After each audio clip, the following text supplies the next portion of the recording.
Hello everyone, welcome to Economics by Vishan Arpita. So in this second part of game theory, we'll be studying different types of game. So game theory जो होती है that is basically science of strategy और इसके अलग अलग propounders थे जैसे John von नॉर्मन, John Nash, Oskar Morgenstern. So these were the propounders of game theory. अगर हम बात करें गेम की तो गेम एक सेट ऑफ सर्कमस्टांस होता है. And if we talk about player तो प्लेयर जो होता है वो स्ट्रैटेजिक डिसीजन मेकर्स होता है. पे ऑफ जो होता है वो आउटकम जो होता है एक पर्टिकुलर पे आउट जो दिया जाता है दैट इज़ पे ऑफ. इक्विलिब्रियम जो होता है दैट इज़ आउटकम जो कि रीच हो जाता है दैट इज़ इक्विलिब्रियम. स्ट्रैटेजी एक प्लान ऑफ एक्शन होता है. इंफॉर्मेशन सेट इज़ जो इंफॉर्मेशन अवेलेबल है पास पॉइंट्स को लेकर that is information set. So different types of game. एक होती है कोऑपरेटिव गेम, एक होती है नॉन कोऑपरेटिव गेम. जो कोऑपरेटिव गेम होती है वो बेसिकली डील करती है कि कैसे कोलिजन्स और कोऑपरेटिव ग्रुप इंटरैक्ट करते हैं एक दूसरे के साथ जब उनको पे ऑफ्स जो हैं वो नोन होते हैं. नॉन कोऑपरेटिव होते हैं जो रैशनल इकोनॉमिक एजेंट है डील करते हैं एक दूसरे के साथ कि वो अचीव कर सकें उसे. सो that is non cooperative. So cooperative के अंदर सिचुएशन को एनालाइज किया जाता है जहाँ पर एजेंट जो हैं वो कोऑपरेट करते हैं कि वो क्रिएट कर सकें एक वैल्यू ऑफ जॉइनिंग कोऑपरेशन. ठीक है. नॉन कोऑपरेशन की अगर बात करें दैट इज़ जो रॉक पेपर सिजर्स वाला है वो नॉन कोऑपरेटिव गेम है. ठीक है. एंड कोऑपरेटिव के अंदर सारे जो एजेंट्स हैं वो एक कॉन्टैक्ट में आते हैं. And if we talk about the non cooperative game उनका फोकस ये रहता है कि वो मूव करें, प्लेयर जो है वो मूव करे रैशनली.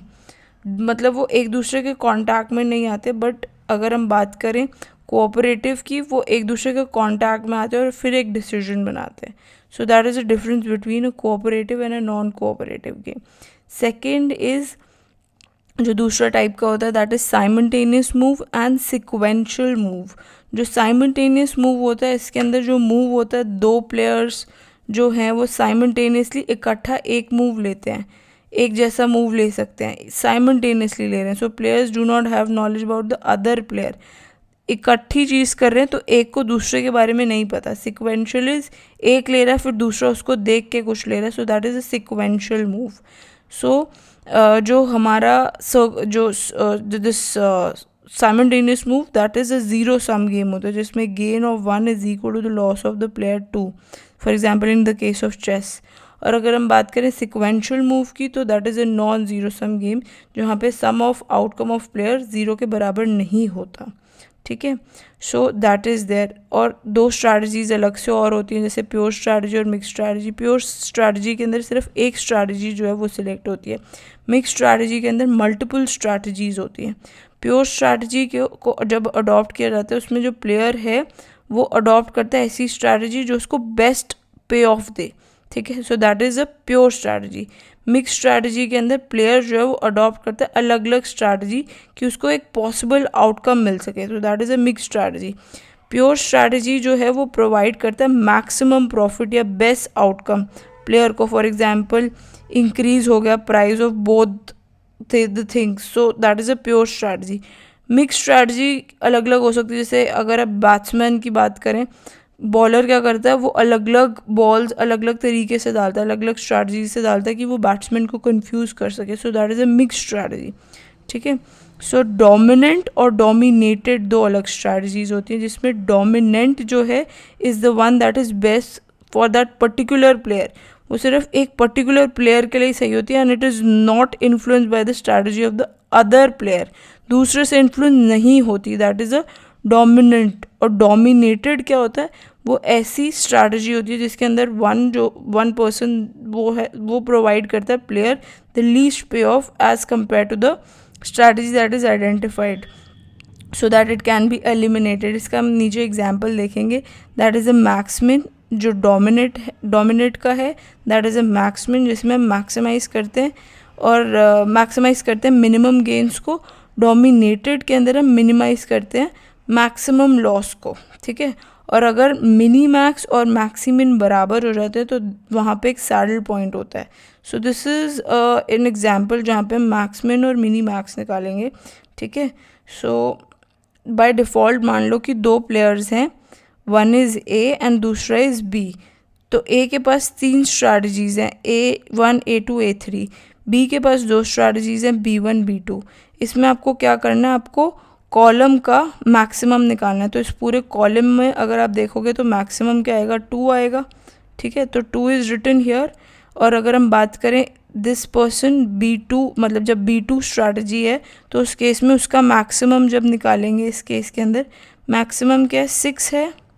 ठीक है, सो 6 आपको यहाँ लिख देना है नीचे। अब इन दोनों में से क्या करना है आपको, इन दोनों में से मैक्सिमम तो आपने निकाल लिया, अब इसमें से आपको मिनिमम निकालना है। ठीक है, 2 और 6 में मिनिमम कौन सा है, 2 है। सो दैट इज़ मैक्सी मिन। मैक्सिमम निकाल के फिर आपने उसका मिन निकाला, सो दैट इज़ मैक्सी मिन।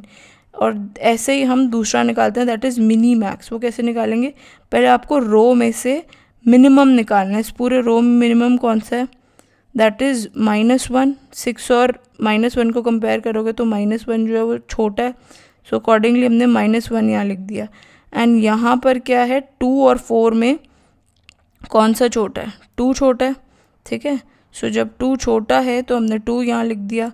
-2 और 6 में से कौन सा छोटा है, -2 छोटा है, वो लिख दिया। ठीक है, अब इन सारे मिनिमम वैल्यूज़ जो कि रो की हैं उसमें से मैक्स ढूंढना है। मैक्स कौन सा है, 2 है। सो अब हमारा जो वैल्यू निकला दैट इज़ मिनी मैक्स। यहाँ पे आप देखोगे ये जो 2 है दैट्स द सैडल पॉइंट। ठीक है, ये जो 2 होगा वो सैडल पॉइंट है, क्योंकि मैक्स मिन, मिनी मैक्स और मैक्स मिन दोनों बराबर हैं। सो that is a saddle point. वो चीज़ हमने यहाँ पढ़ी भी थी कि अगर मिनी मैक्स और मैक्स मिन जो है वो दोनों बराबर होते हैं तो उस सिचुएशन में हमारा सैडल पॉइंट निकलता है। ठीक है, दोनों बराबर हैं।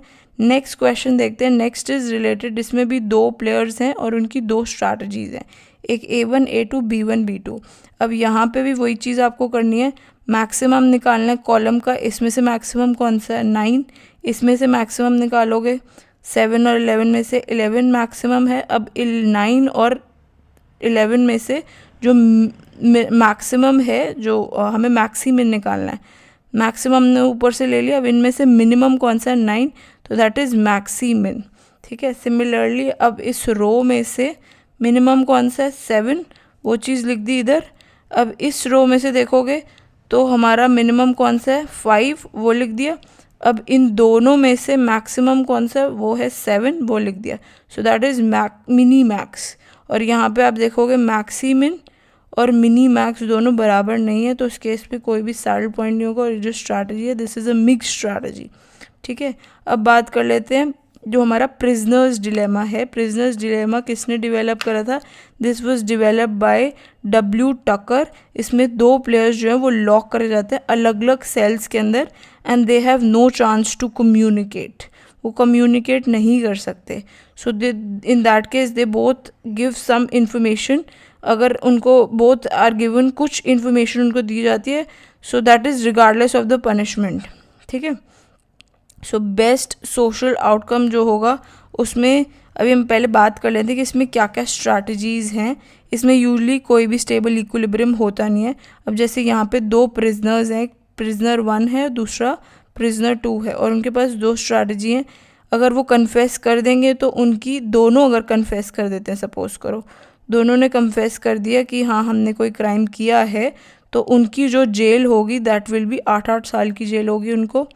ठीक है, और अगर वो दोनों ही लाए कर जाते हैं तो उनको सिर्फ 1-1 साल की होगी। ठीक है, और फिर अगर एक जो इंडिविजुअल है प्लेयर 1, वो क्या करता है, वो कन्फेस कर देता है, और दूसरा जो है वो लाए कर देता है। जो झूठ बोलेगा उसको फिर 10 साल की सज़ा, और जिसने कन्फेस कर दिया उसको कुछ भी प्रिजनमेंट नहीं है। सो ऐसे हमारा ये पे ऑफ मैट्रिक्स बना हुआ। अब इसमें हमें डोमिनेंट स्ट्रैटेजी ढूंढनी है प्लेयर 1 और प्लेयर 2 की। ठीक है, सो अगर हम प्लेयर 1 की निकाल रहे हैं तो प्लेयर 1 की जब हम निकाल रहे हैं तो यू कैन सी कि प्लेयर 1 का क्या होगा। अब कंसिडर करो कि प्लेयर 2 जो है वो कन्फेस कर रहा है। जब प्लेयर 2 जो है वो कन्फेस कर रहा है तो आपको ये काट देना है, और प्लेयर 1 का देखना है कि कौन सा छोटा है। जितनी कम प्रिजनमेंट होगी उतना बेटर। तो -8 जो है मतलब वो कन्फेस कर देगा। ठीक है, so that will be a strategy. और दूसरा हम देखते हैं अगर वो लाए कर दे, तो उसमें भी आपको ये करना, काट देना है। इसमें से कौन सा छोटा है, 0 और -1 में से, आई मीन नॉट छोटा कि मतलब उसको बिल्कुल भी प्रेजेंटमेंट नहीं हो रही है, 0 और -1, यहाँ पे 1 साल की हो रही है, यहाँ पे बिल्कुल भी नहीं हो रही, तो 0 इज़ द नंबर जो कि वो चूज़ करेगा। सो दैट इज़ वो कन्फेस कर देगा। दोनों में कन्फेस है, मतलब डोमिनेंट स्ट्रैटेजी है। ठीक है, सेकंड देखते हैं प्लेयर 2 क्या है। प्लेयर 2 जो है उसका देखेंगे कि वो डोमिनेंट स्ट्रैटेजी है उसकी है कि नहीं है। सो अगर हम देखें उस केस में, अगर हम प्लेयर 1 का माने कि प्लेयर 1 जो है वो कन्फेस कर रहा है, तो प्लेयर 1 कन्फेस कर रहा है, तो ये आपको काट के प्लेयर 2 का देखना है, 8 साल या 10 साल। 10 साल छोटा है तो वो 10 साल चूज़ करेगा, विच इज़ कि प्लेयर 2 क्या करेगा, प्लेयर 1 अगर कन्फेस चूज़ कर रहा है तो प्लेयर 2 क्या करेगा, कन्फेस चूज़ करेगा। ठीक है, सो ही विल कन्फेस, वो कन्फेस कर देगा।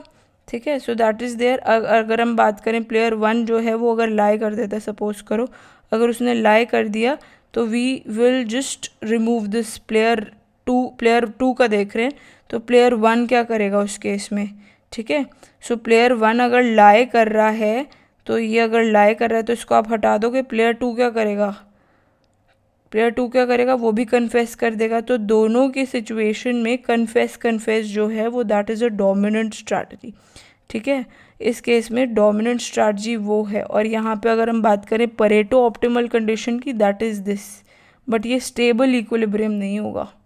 ठीक है, ये परेटो ऑप्टिमम कंडीशन है, इससे ऊपर कुछ हो नहीं सकता, इससे ऊपर कोई परेटो इम्प्रूवमेंट हो नहीं सकती।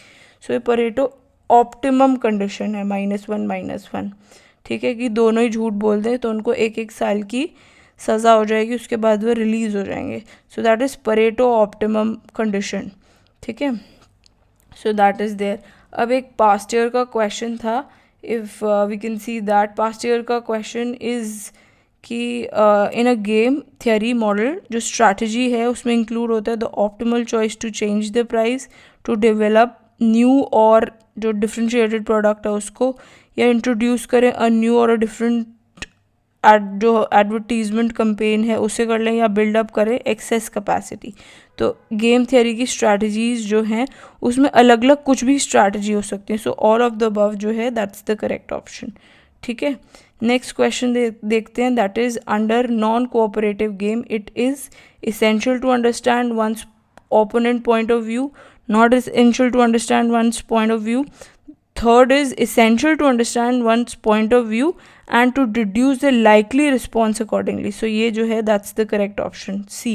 ठीक है, आई होप आपको ये concept which are all related with game theory समझ में आए होंगे।